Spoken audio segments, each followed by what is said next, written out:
Hello, my name is Gigi Figueredo, and today I'm going to discuss the social comparison theory from Chapter 5 of The Self, and I'm going to relate it to the Black Lives Matter movement. So, I'm sure we could all confidently say that 2020 is certainly a year in which everyone would agree has been full of life-changing events for most people. While there have been many negatives, today I would actually like to highlight the positives in current events of this year. Today, I'm going to present the correlation between the social comparison theory and the growth of the Black Lives Matter movement. So, to begin, I'll provide a simple background just to touch on the history of the Black Lives Matter movement. So, what is Black Lives Matter? Black Lives Matter, or BLM, is a decentralized political and social movement advocating for nonviolent civil disobedience and protests against incidents of police brutality and all racially motivated violence against Black people. When and how did it begin? It actually began first in July of 2013, and it began with the hashtag Black Lives Matter on social media after the acquittal of George Zimmerman in the shooting death of African American teen Trayvon Martin 17 months earlier in February 2012. The movement actually quickly became recognized over its large street demonstrations. As demonstrated in this picture, many advocates took to the streets to protest for their beliefs. And then Black Lives Matter became re-recognized in 2020 after the killing of George Floyd. The movement returned to national headlines and gained further international attention during the global George Floyd protests in 2020. This had followed the killing of George Floyd by police officer Derek Chauvin in Minneapolis. An estimated 15 million to 26 million people participated in the 2020 Black Lives Matter protests in the United States, actually making Black Lives Matter one of the largest movements in United States history. Now, you may ask, how does this relate to the social comparison theory? Well, let's begin with explaining what the social comparison theory actually is. So, the social comparison theory is the theory that people come to know themselves by evaluating their own attitudes, abilities, and traits in comparisons with others. In most cases, people try to compare themselves to those in their peer group or whom they feel most similar to. So, I'm going to just give a brief background on how the social comparison theory played into racism about 70 years ago and pretty much since the dawn of American history. We all know that segregation was everywhere, pretty much around every corner. African Americans could not use the same bathrooms, ride in front of the bus, shop at certain stores, etc., as white Americans. And while African Americans have more rights today, there's one common factor that has stuck over the last couple of centuries, and these factors include white privilege and racism. So, truth be told, we all know there will always has and most likely always will be racist people. The difference 70 years ago was that people who voted for African American rights stayed quiet a majority of the time because racism was the societal norm.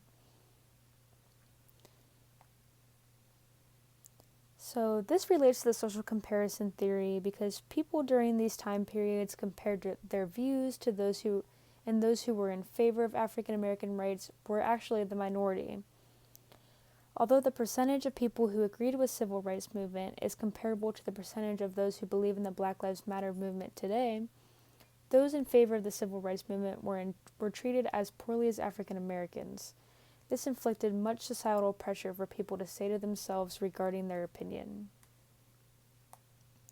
One example I have of this is actually personal. So my best friend's great aunt worked down south during the civil rights era, and she would take care of African American children and protested in the movements. She was unwelcomed at many white establishments because of her strong opinion towards African American rights. So even just helping children, she was shunned from white establishments. And in addition to being shunned, some were even lynched for voicing their support. One quote I found stated, From 1882 to 1968, some 4,700 lynchings occurred in the United States, and not all were recorded. Of these, 3,400, or about 73%, were black, and about 1,300, 27%, were white. In other words, whites were the victims of more than one-fourth of all lynchings in the United States. So people who even wanted to help these African Americans lived in fear of their lives and livelihood and their reputation. So you may ask, now how does the social comparison theory show in reference to today? This information varies greatly in comparison to how the social comparison theory plays out in society as opposed to 70 years ago. So, one example, as mentioned before, is Black Lives Matter, which is the movement everyone is familiar with at this point in time. Similar to the civil rights movement, it stemmed from wanting equal treatment for people of color, specifically in the court system and with police brutality. In my opinion, the social comparison theory proved to be beneficial to aiding in the growth of this movement. Today, people who are in favor of the movement and what it stands for can speak their mind freely without fearing the repercussions once feared in the past. White people are now finally able to exercise their privilege as allies, and that's exactly what it is: privilege. Social media and the social comparison theory. Well, we all know the rise of social media is a breeding ground for social comparison among peers of all ages. Those posting pictures or statuses about the movement will only inspire those who feel the same way to speak out, further aiding in the support of the movement. This allows information to spread rapidly in order to educate people about what Black Lives Matter stands for. Those who are unsure about their feelings regarding the topic may find themselves being unintentionally educated simply by comparing their own opinions to the opinions of others. Or they might actually crack under social pressure and realize racism is a taught trait and not something embedded within humans. People will be more inclined to support the movement because of self-comparison due to seeing their peers support it and may discover their own feelings of support towards it. Luckily, justice for African Americans is on the rise. Although it may be slow and steady, changes such as repercussions to the murders of George Floyd and Breonna Taylor, another victim of police brutality, have been inflicted. Although punishment will never be enough in comparison to the lives stolen, hopefully we could shape a safer future for our generations to come. As you can see, the social comparison theory can be found in almost anything relating to a group of people. In this case, I hope you could agree that the theory benefited the movement overall.